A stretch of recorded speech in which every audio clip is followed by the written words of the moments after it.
seated. One other quick thing. We're having a New Covenant golf tournament on the 21st of May. It's a scramble, foursome scramble, co-ed, and so it'll start at 8 o'clock at Coffee Creek. You can register. You can call the church office. Registration is on the 8th, Sunday the 8th. So call Brian Morton or the church office, and we'll get that word to him. But we'd like to have as many teams as we can. That's always a fun event. And so be sure and do that. One other thing about that statement about General Conference, and part of my theology of ministry is that if we make the local church strong, it makes the whole denomination strong. And so most of my efforts personally are at the local church. I do serve in different ways at the conference, Oklahoma Conference. Some of you might like to, I appreciate Bill Junk's involvement at the national level. That's not anything I've aspired to do, but some of you might be interested in that. And there's all kinds of places you can read about it. Maybe we'll put some out on our e-news so you can take a look at some of that stuff. So several years ago, Bev and I got involved in helping start the Walk to Emmaus in the Midwest, and worked closely with the Upper Room and became friends with a guy who grew up here in Oklahoma, who was the director of spiritual formation there, Bob Wood, and helped start it here and other places down in Texas. And Bob invited us to go to Australia. So our first venture into Australia was years ago with the Upper Room, with a team of people. And I didn't know I was going to have a daughter that was going to marry an Aussie and then become a dual citizen, but that's a different story in another sermon. On the way back from that trip in Australia, we stopped in Hawaii. And I really had never thought about going there. But we spent a few days there and had just an awesome time on Oahu and Honolulu. And one of the things we did one day was went to Hanauma Bay, where that national fish reserve is, and got to swim in the ocean, the Pacific Ocean in that bay, and it's just amazing. You're all around fish and coral, and there was a guy from Tennessee, Reggie, and we were a lot younger than I was anyway, and so we decided we were gonna. There was kind of a coral.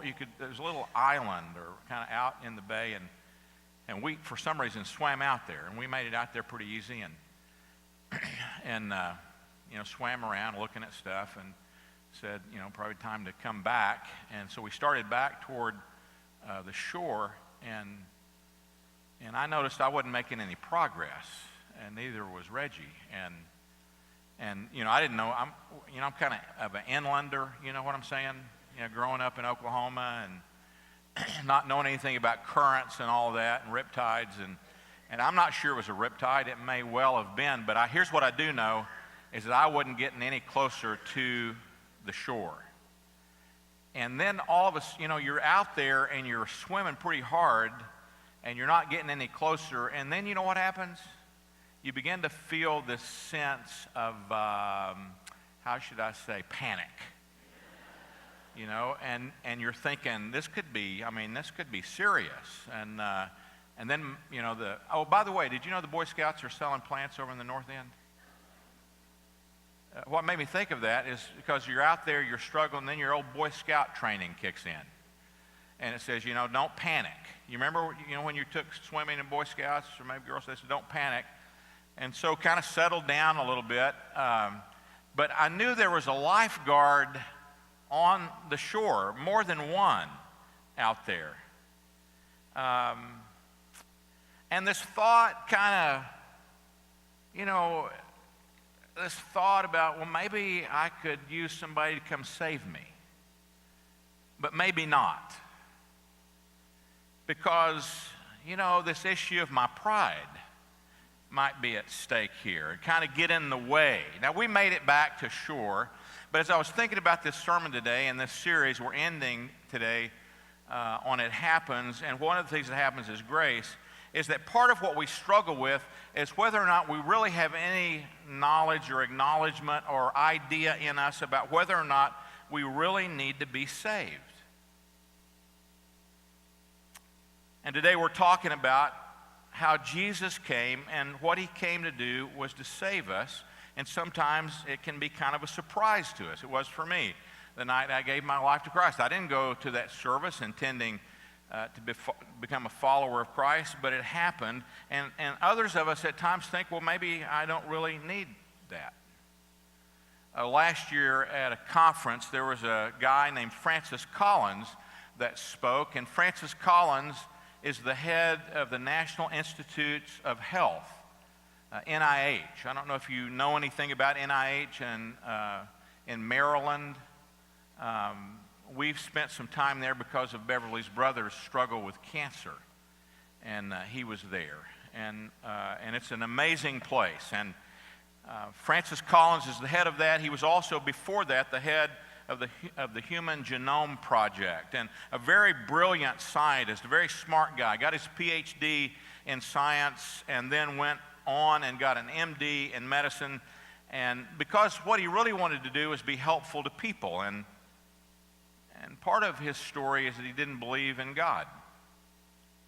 He was a complete skeptic, and he started practicing medicine and with rural people, rural parts of the South, encountering people in that part of the world and the rural parts of the South.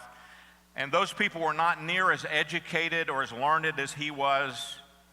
And what he noticed about those people that he cared for is they had kind of a peace and an ability to face suffering with a hope that was within them that he recognized, being the learned man that he was, that he recognized that he did not have. One of his patients asked him one day, Dr. Collins, what happens to you after you die? And he said he realized he didn't have a clue. He didn't have an answer to the person that was asking him the question. And that question and that experience of treating all these people that he recognized had something that he didn't have sent him on a quest. He began to study. He began to talk to people. He started read the Bible, and ran into the writings of a guy named C.S. Lewis. And in the process of applying his ability to study and to learn, what he became convinced of was God. God revealed himself to him and revealed Jesus Christ, the Son, and his need, Dr. Collins' need of God's grace in his life, and that revelation in him changed his life. One of the things we've been talking about in this series of It Happens is this kind of illusion sometimes we live in that we are in control, that some way, we're shaping and directing the course of our own destinies, and we've got it handled, with maybe it's our investments, our bank accounts, I don't know, maybe we think it's, education. This week, we just had a series of things for the last few weeks, family related, that's kind of pushed us a little bit. And so this week, the latest one was Asher, our oldest grandson, turns 9, and Drake this coming week, turns 7. I got it right in the first service. I liked that when that happened. So we went to a birthday party in Ada, and we were leaving Friday afternoon. We had men's breakfast in the morning, and we were getting ready and had stuff to do. And we cut on the news right before we were going, and, the weatherman came on, "You're going to die." And so we're watching this on TV. I saw Kevin here this morning, Ogle, and I said, you guys have been busy. And he said, yeah.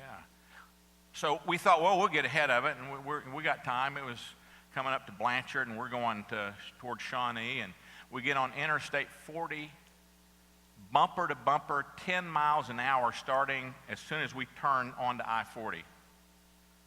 And as we're creeping along David Payne saying, "It's coming." Mike Morgan says, "You're going to die." And we're thinking, we're trapped. We can't change lanes. We can't get off of this thing. And we realize we are not in control. We're not in control. And life happens that way. Sometimes we have this illusion that we're in control, and we have those events that happen that remind us that we're not in control and that we're in need of grace. There's an important statement in the Bible that Paul, he talks about this. He talks about our need for grace and to be saved. And he says this in Ephesians. I'm going to say it to you again. Shelley did a great job reading this to us. "For it is by grace you have been saved through faith, and it is not from yourselves, it is a gift from God, not by works, so that no one can boast."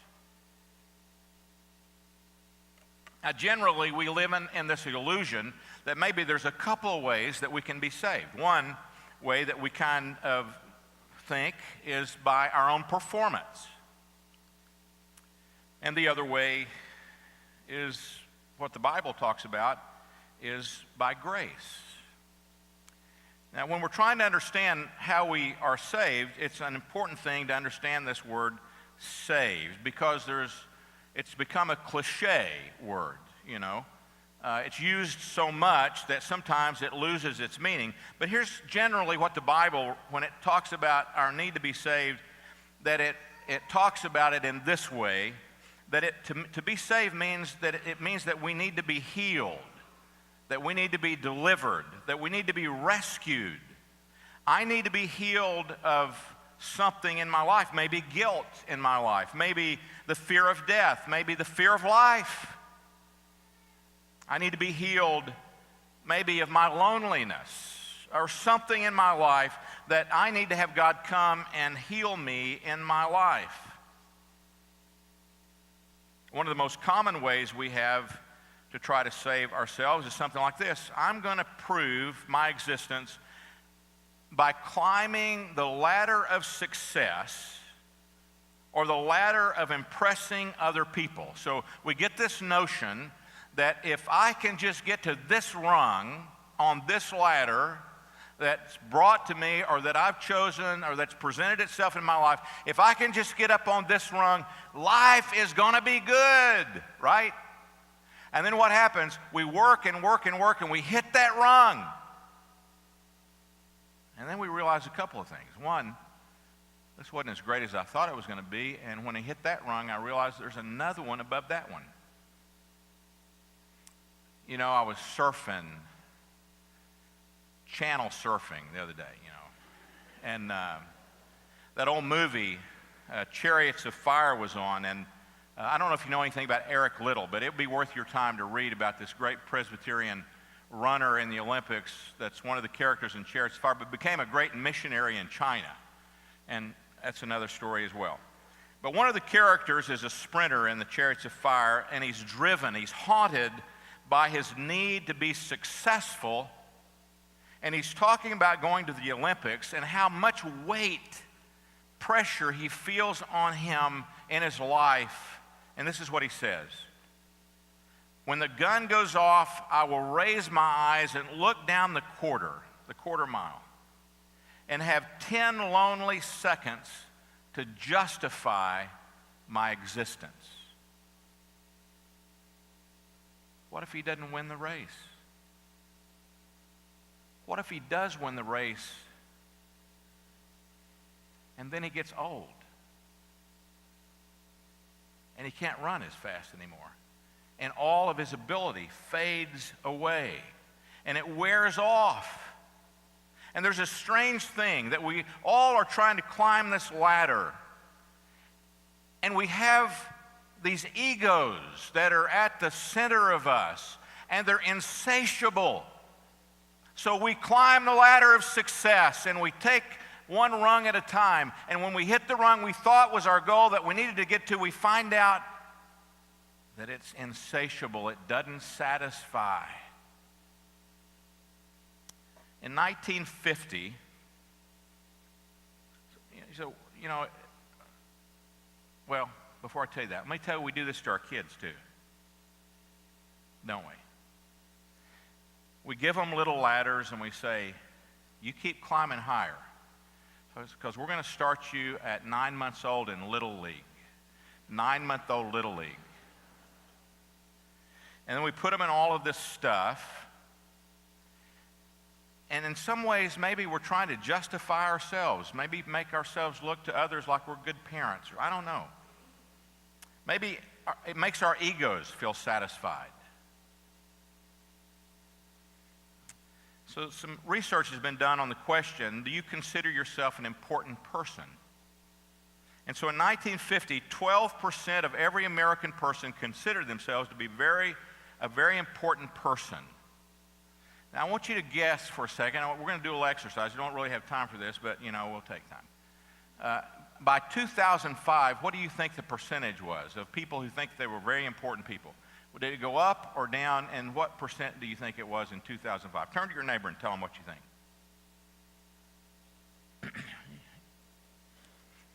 You got it?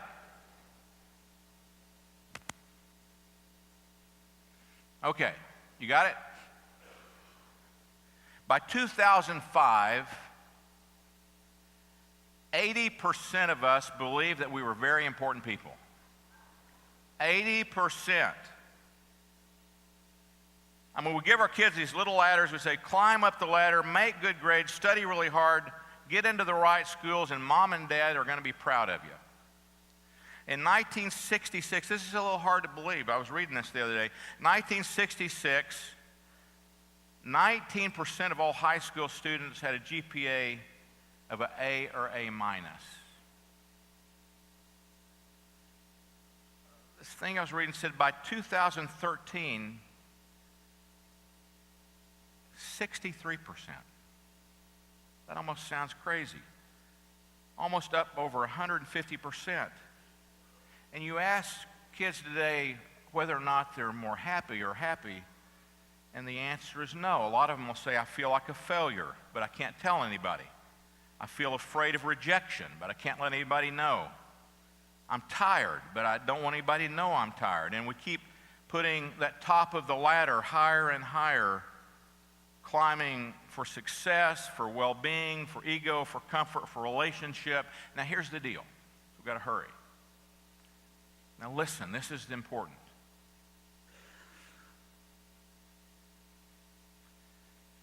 Whatever I put at the top of the ladder is what I devote my life to. And when I devote my life to that thing at the top of the ladder, I can become enslaved to it, to whatever it is at the top of the ladder. And then that thing becomes sort of like an addiction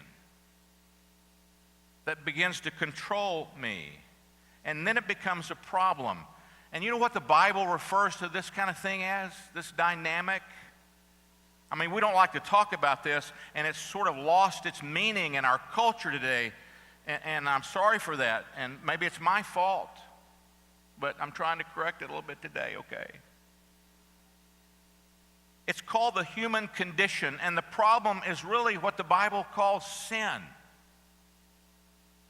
This idea of sin that is different maybe than just breaking some kind of religious rule. The kind I'm talking about, the sin is putting the wrong thing on the top of the ladder. There's a preacher that I like that started a church in Manhattan named Tim Keller. And listen to the way he defines sin. Sin is taking a good thing. Now listen. Sin is taking a good thing and making it an ultimate thing. Success, relationship, career, education, whatever. And then we become enslaved to that thing. And sin gets inside of me, and sometimes I'm not even aware of it. Maybe other people see it around me, and maybe when I become aware of it in my life, what it makes me feel is guilty.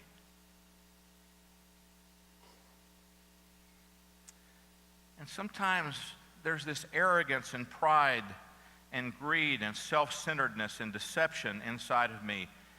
And sometimes I don't even know it. The psalmist in Psalm 19:12 says, "But who can discern their own errors?" And then he goes on and says, "Forgive my hidden faults." Only God. There's this old story.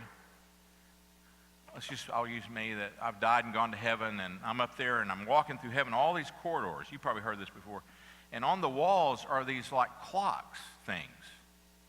And I run into St. Peter and I say, what is this? And he said, well, these are actually sin-o-meters. And every time you sin, there's a tick on the clock. And everybody has a clock. There's a name on everybody's clock. And I find Shelley Johnson's clock. And it ticks like every 5 minutes. And then I find Jay Smith's clock, and it's ticking like every 5, 6 seconds. And I'm looking around, and I don't find my clock anywhere. And I go to St. Peter, and I say, hey, does that mean I've reached that place in my life where there's no sin? He said, dude, your clock's in the office. He said, we're using it as a fan. It's clicking so fast. We tend to deceive ourselves.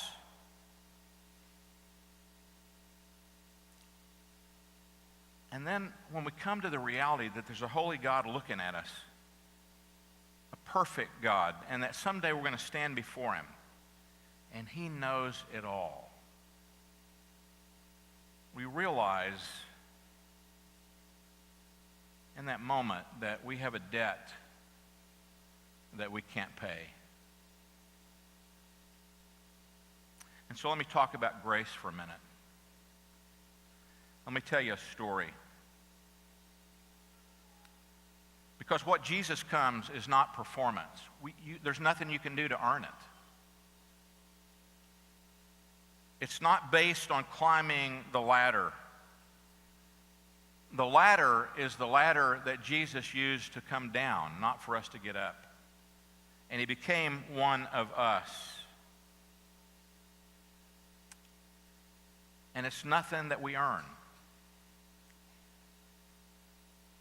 Jesus tells us that the kingdom of God is like a banquet. And everybody has the invitation. And we're all invited to the banquet. Somebody was telling me about a new restaurant here in Edmond. It's a Mediterranean place just right here by Westlake on 15th. And I stopped in there and ran into Clay Midkiff, and he had eaten there. And so went in to check it out and started talking to the owner, and he knew some people that I knew, and we were talking and visiting, and he's Palestinian. And so he gives me this tub of hummus and this fresh bread. And so he just says, here, take this. Let your wife try it. And so I said, here, let me pay you for this. And I pull out my wallet, and he says, no. He said, it's on the house. Isn't that an interesting word? It's on the house. You can't buy this. It's free. And so I went back the next day and I said, hey, could I have some more of that free bread? And because ultimately it's not free, is it? Huh? What did it cost him, the owner of the business? All he's getting out of it is a few hundred people this Sunday are going to hear about his restaurant and go try it. But he had to buy the ingredients and provide the labor and make it all, and he gave it to me. And so at the center of this grace is the cross. Because we owed a debt we couldn't pay. Jesus lived a life that we should have lived and died a death we should have died so that we could be free. And he offers us this grace so that we can be saved. And I don't know what you need to be saved from today. I don't know what's become ultimate in your life. But I know when you come for communion, the Holy Spirit is here to meet you and to save your life. And so I'm going to invite those who are assisting to come as we make ready. And I'm going to remind you that our communion is open to everybody. You don't have to be a member of this church. You may be visiting today. You may not be a follower of Jesus, but you may be curious, and I want to invite you to come.